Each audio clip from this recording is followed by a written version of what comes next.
Before the advent of the vegetable peeler, if you wanted to get the skins off your vegetables, you just had to flip over a knife and slowly scrape it off. But look at us now. We've got a lot to choose from, and Adam's going to lead the way. The glory days of vegetable peelers, Bridget. I think we're in it. They should all be quick and easy to use. They should be sharp and take off just enough skin so that you're not digging into whatever produce you're peeling and wasting food. Our lineup was 18 different peelers, and the price range was $4 up to $21. Okay. There are two different orientations. You can see that this one is a straight peeler. The blade is parallel to the handle. Most American cooks will know about this because this is familiar. We all have them. I think that's peeler 1.0, right? 1.0. Peeler 2.0 is the Y peeler.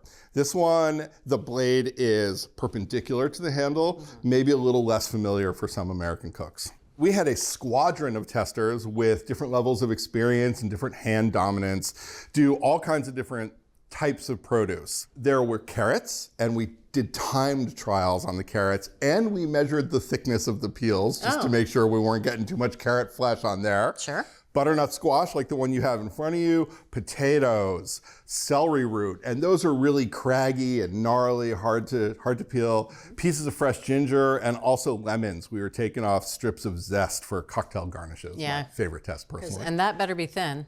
Gotta be if thin. It's too thick, it gets bitter. You don't want any of that white pith on there. Regardless of the orientation, there are a couple of things you want to look for.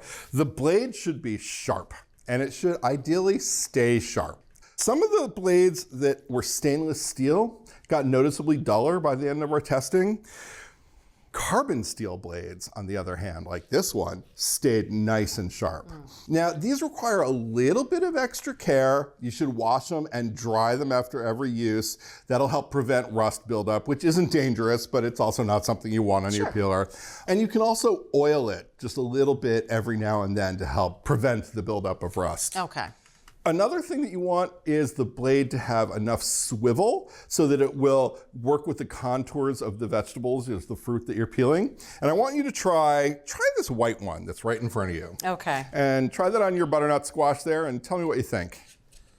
Well, right there in the crook, where the bottom of the squash meets that neck, right? That is, you're gonna get a huge, look at that, you're gonna start getting a huge chunk of the squash with it. Exactly. You know, if there wasn't enough swivel, you had a hard time at those crooks and those curves. Yep. Sometimes it would slide right over the peel and not take anything off. Yep. Now why don't you try the black one, which has a little more swivel to it. Oh yeah, you can see it. There it goes, okay. Yeah, that's a lot easier, a lot smoother. Isn't it? Yep. That works really well. And a lot thinner.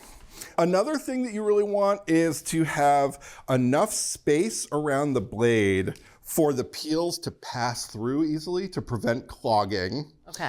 And it also helps if you can see what's going on. You get space around the blade so you actually have some visibility in terms of what you are peeling. Something like this, for instance, which was designed to slide over your finger and you're peeling like this, can't see a thing. I gotta try it. Give it a shot.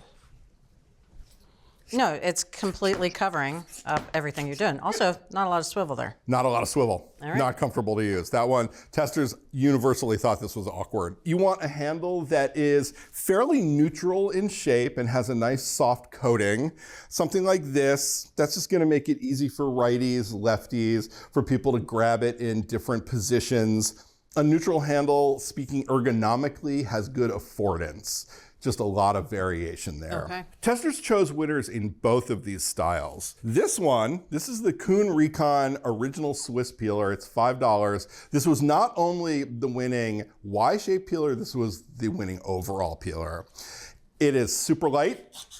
Yeah, look at that. It's super effective and efficient. It's comfortable. And we have been using these in the test kitchen for a decade, so we know they really stand up to a lot of use and even some abuse. Yeah, and they're really affordable too. They're $5. Exactly. If a straight peeler is sort of more your jam, you don't want to go with the Y peeler, this is the OXO Good Grip Swivel Peeler. You had one of those earlier on. It's $12, and this was the tester's favorite straight peeler. It was nice and sharp, nice and comfortable. Yeah, and it's a good idea to incorporate both of them into your kitchen. Sometimes you want to peel away, sometimes you want to peel towards you.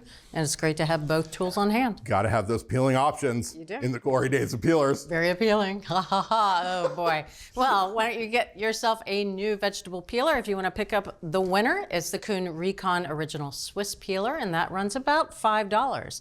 Now, if you want a straight peeler, then look no farther than the OXO Good Grips Swivel Peeler. That'll set you back only $12.